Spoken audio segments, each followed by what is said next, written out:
Oi, eu sou a Bárbara, sou professora de português. Nós vamos trabalhar hoje as vozes do verbo. Nossa, que vozes são essas, Bárbara?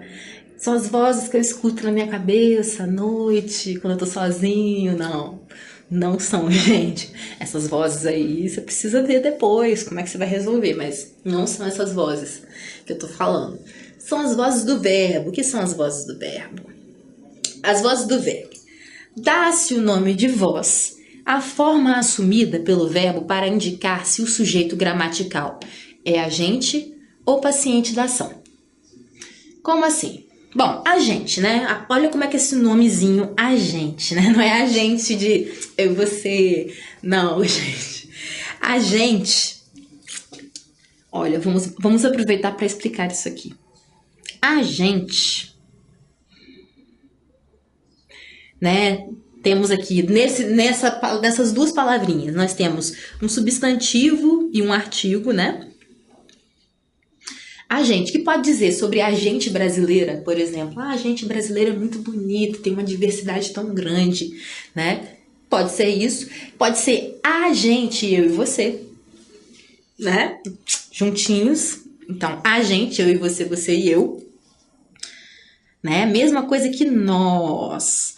Ou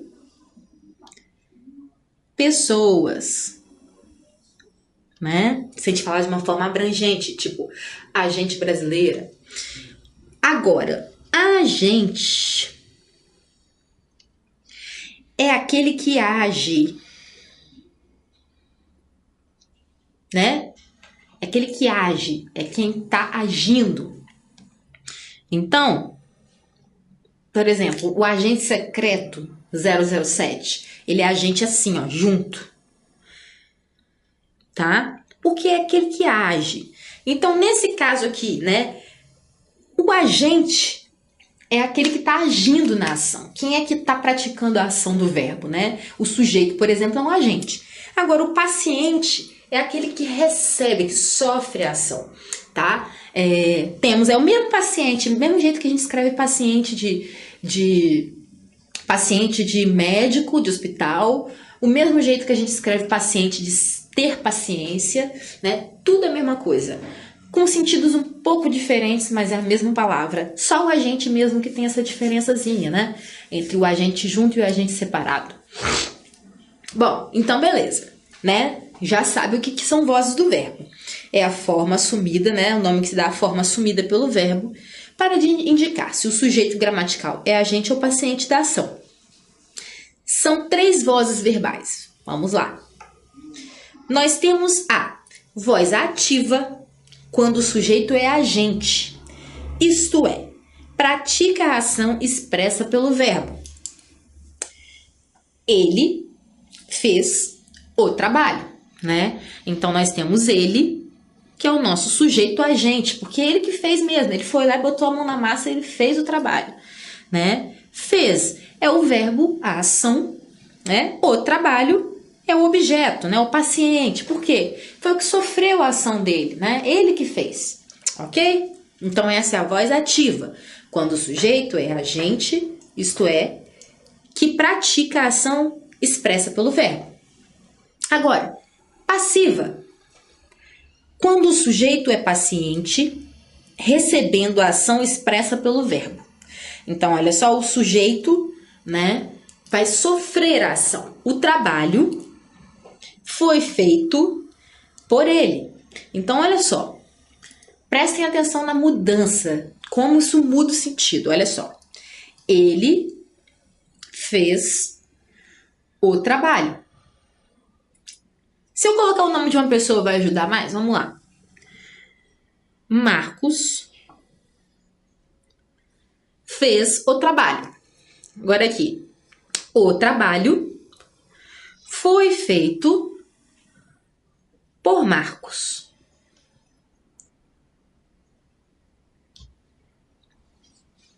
Agora, vamos pensar nessas partes constituintes dessa oração.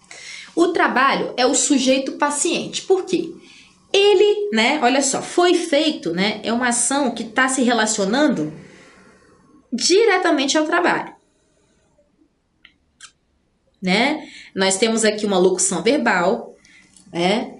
Que tá falando, né? A gente tem aqui um verbo, né, no passado, um verbo no particípio. O trabalho foi feito. Se ele foi feito, não foi o próprio trabalho que se fez, certo? Alguém fez o trabalho. Então, ele é um sujeito paciente, porque ao mesmo tempo que ele é o centro da ação, ele também sofreu uma ação, né? Mas e qual ação que ele sofreu? Ele sofreu essa ação por ele. O Marcos que fez esse trabalho, né? O Marcos é o quê? O agente da passiva. Porque ele que é o agente, ele que foi lá e fez o trabalho.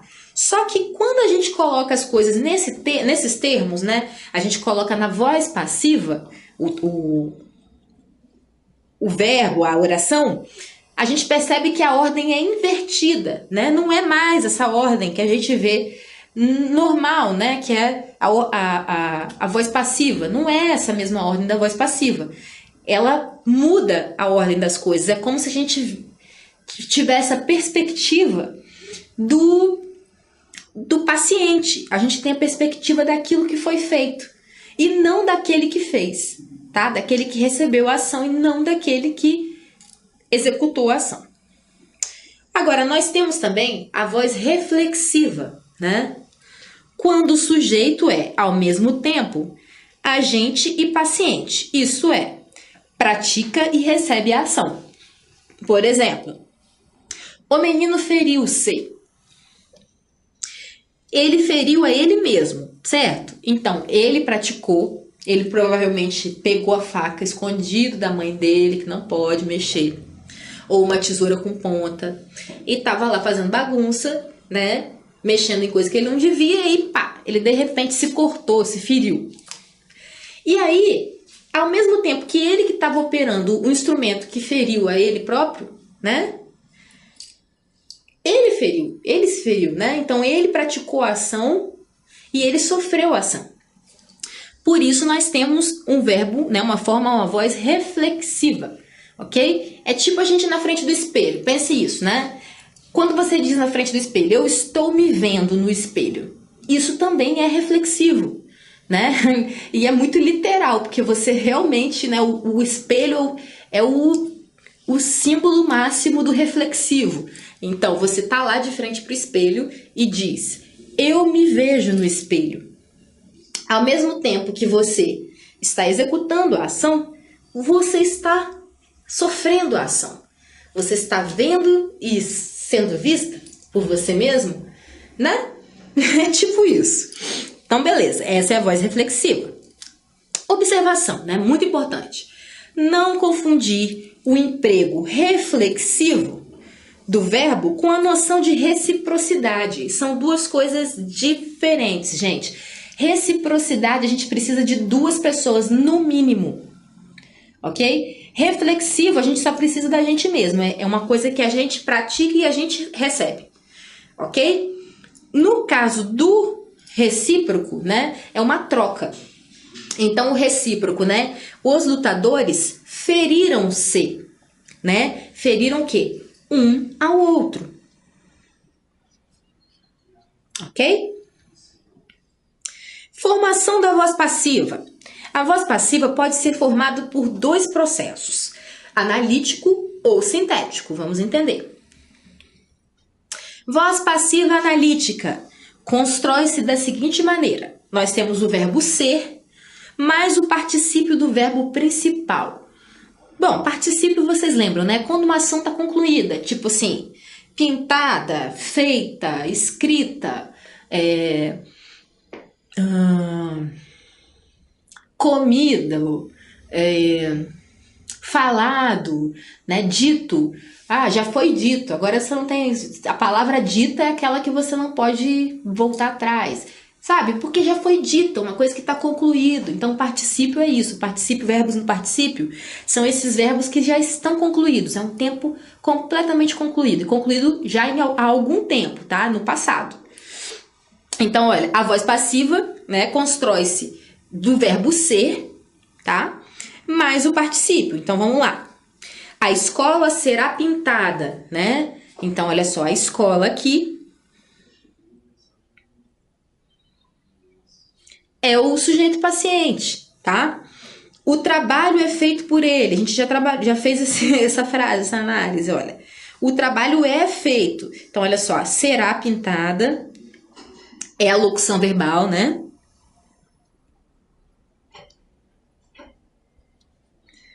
É feito. Nem sempre o sujeito, o agente da passiva vai aparecer na frase, né? O sujeito paciente, sim, tá? Tipo a escola, o trabalho. Agora, aqui, por exemplo, a escola será pintada. A gente não sabe ainda por quem. Então, o agente da passiva ainda não está presente aqui. Nesse caso, nós temos, olha, por ele. Ok? Observação. O agente da passiva geralmente é acompanhado da preposição por, né? É porque para a gente entender quem fez aquilo. Mas pode ocorrer a construção com a preposição de. Vamos ver. A casa ficou cercada de soldados. Então, olha só. Nosso sujeito paciente é a casa. Ela ficou cercada, né? Nós temos aqui verbo ser mais particípio, né? A nossa locução verbal, de soldados, que são os agentes da passiva.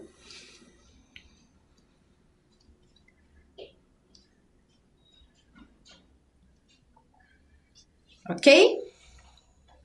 Pode acontecer ainda que o agente da passiva não esteja explícito na frase, como a gente viu, né? A escola será pintada. Por exemplo, a exposição será aberta amanhã, né? Nós não precisamos saber quem é o agente da passiva, né? O importante é a gente saber quem está sofrendo a ação, quem é o sujeito paciente. Então, a exposição, né? Nosso sujeito paciente, verbo ser, né? Mais um verbo no infinitivo, será aberta amanhã, que é só um advérbio de tempo, né? Indicando quando ela vai ser aberta.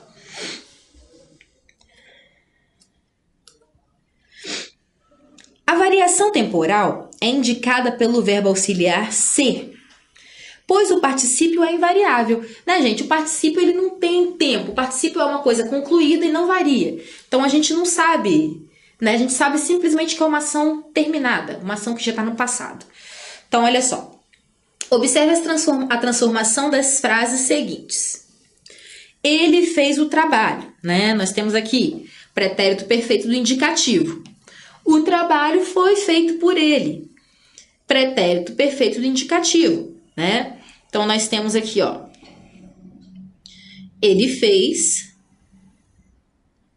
O trabalho foi, né? Então, a gente transformou aqui uma frase, né? Voz ativa na voz passiva. E como que a gente marca o tempo, né? A gente marca o tempo pelo verbo auxiliar, né? Qual vai ser o tempo do verbo ser? Ele foi, olha, para o pretérito perfeito do indicativo.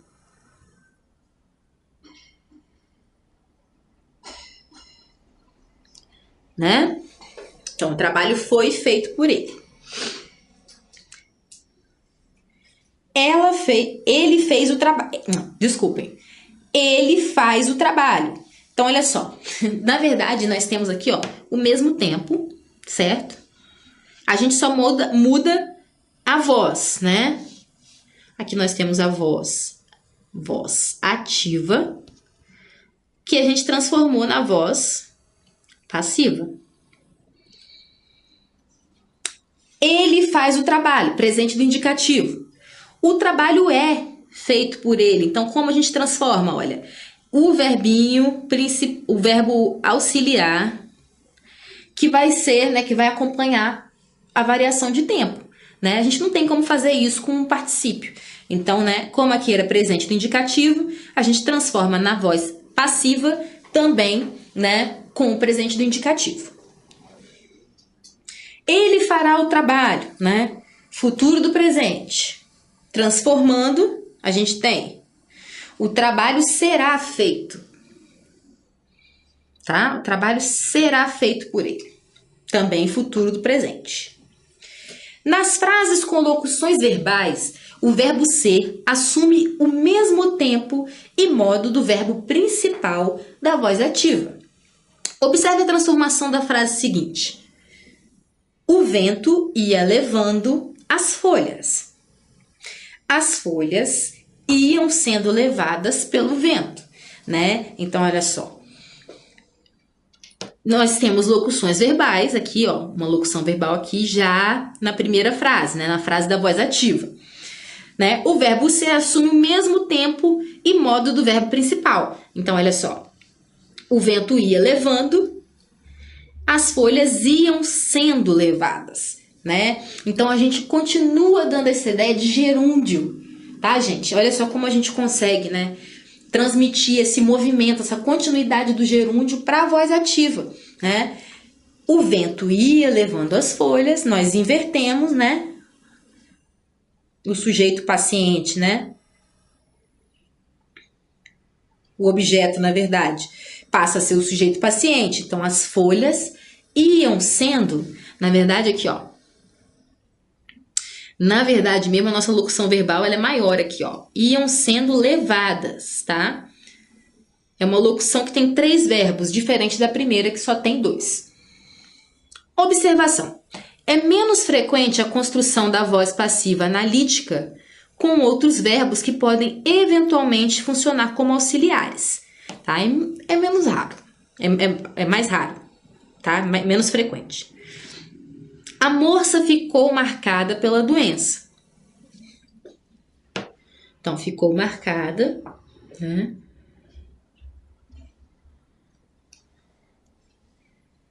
Então, é menos frequente a construção da voz passiva analítica com outros verbos que podem eventualmente funcionar como auxiliares. Voz passiva sintética. A voz passiva sintética ou pronominal constrói-se com o verbo na terceira pessoa, seguido do pronome apassivador se. Então, gente, são aquelas construções que elas são indefinidas geralmente, tá? Por exemplo, por isso que a gente fala, ó, a voz passiva sintética ou pronominal constrói-se com a terceira pessoa seguido do pronome se, né? Alugam-se, vendem-se, tá? Vende-se. Então, a terceira pessoa ela pode ser tanto a terceira pessoa do singular, ele, ou eles. Ok? E essas são as terceiras pessoas. E a gente nunca vai saber quem são os sujeitos, né? Abriram-se as inscrições para o concurso, né? Então, aqui continuamos tendo, né? Nosso sujeito paciente, né? As inscrições. Destruiu-se o velho prédio da escola. Agora, o agente não costuma vir expresso na voz passiva sintética, porque geralmente é indeterminado, tá, gente? Essa partícula C aqui, ela tem a ver com o índice de indeterminação do sujeito, a gente já trabalhou isso. Então, na voz passiva sintética, né, a gente vai ter esse tipo de construção, que a gente vai ter sempre, né, o nosso sujeito paciente, mas o agente da passiva não costuma vir expresso. Agora, conversão da voz ativa na voz passiva. Vamos entender como fazemos isso. Pode-se mudar a voz ativa na passiva sem alterar substancialmente o sentido da frase. Por exemplo, voz ativa, né? Gutenberg inventou a imprensa. Nós temos aqui o sujeito da ativa e o seu objeto direto. Quem inventa, inventa algo. Voz passiva. A imprensa foi inventada por Gutenberg. Então, nós simplesmente trocamos as coisas, né? Trazemos aqui uma locução adverbial. Desculpem, uma locução verbal. Uma locução verbal do verbo ser mais o particípio do verbo principal. A gente já sabe dessa formulazinha. E aí a gente inverteu, né? O Gutenberg passou a ser o agente da passiva, né? A imprensa, sujeito da passiva, foi inventada por Gutenberg. Observe que o objeto direto será o sujeito da passiva, o sujeito da ativa passará a agente da passiva e o verbo ativo assumirá a forma passiva, conservando o mesmo tempo. Observe mais exemplos. Os mestres têm constantemente aconselhado os alunos. Então, invertendo nós temos. Os alunos têm sido constantemente aconselhados pelos mestres. Mesmo sentido, a gente só altera da ativa para passiva.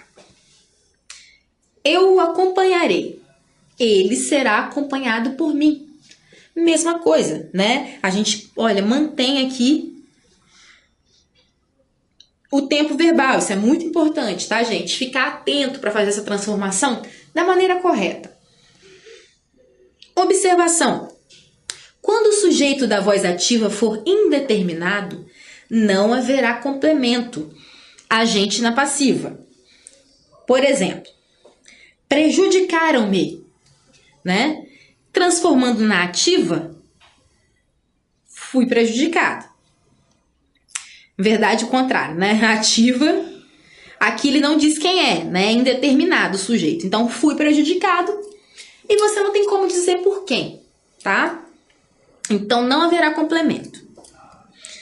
Saiba que, aos verbos que não são ativos, nem passivos ou reflexivos, são chamados de neutro. Por exemplo, chamados de neutros. Vinho é bom, Então, nós temos aqui uma voz neutra, vamos dizer assim. Aqui chove muito, Chover aqui, gente, é fenômeno natural. Fenômeno natural. Não tem sujeito. Tudo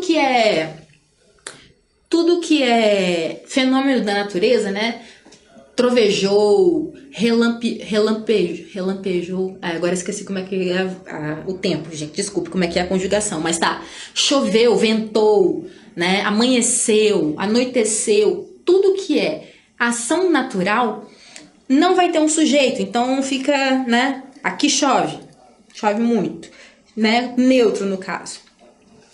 Há formas passivas com sentido ativo. Por exemplo, é chegada a hora.